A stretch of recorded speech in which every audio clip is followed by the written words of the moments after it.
қайырлы таң. Көңіл күйлеріңіз қалай? Сіздердің менің көңіл күйім оң. Керемет, тамаша, басқаша күн емес. Көңіл күйімізді, өмірімізді жасайтын тек қана өзіміз. 19 қараша Джо Диспензадан оязық. Көтеріңкі эмоцияны сезінген сайын сіздің энергияңызда көтеріле түседі. Және сонымен қатар сіз материалдық дүниеге әсер етесіз. Осылай материалдық дүниеге әсер ету арқылы одан сайын сіздің энергияңыз, мықты энергияңыз арта түседі. Бұл қысқа уақыттың арасында өміріңіздің жайнауына керек нәрселер.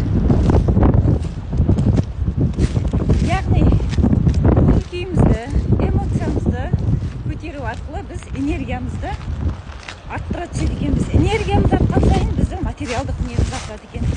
Материалдық дүниеміз артқан сайын біздің энергиямыз көтеріліп, өміріміз жайнап, жарқырап, жайнап жүреді екенбіз.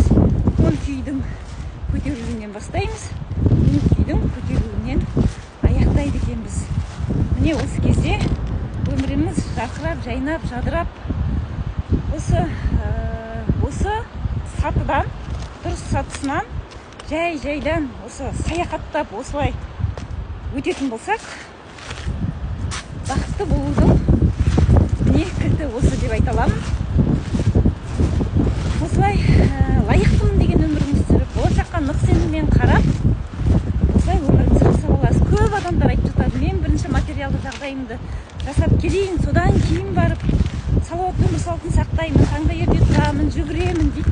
Ол дұрыс емес. Энергияңызды көтеріп алып, содан кейін барып материалдық жағдайыңызды дұрыстасаңыз болады. Және сонымен қатар денсаулығыңызға да депозит саласыз.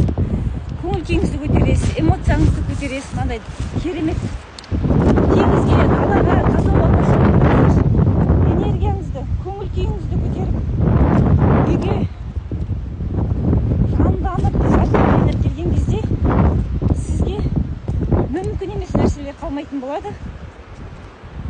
Бақытты болу үшін лайықтымын деген өміріңізді сүріп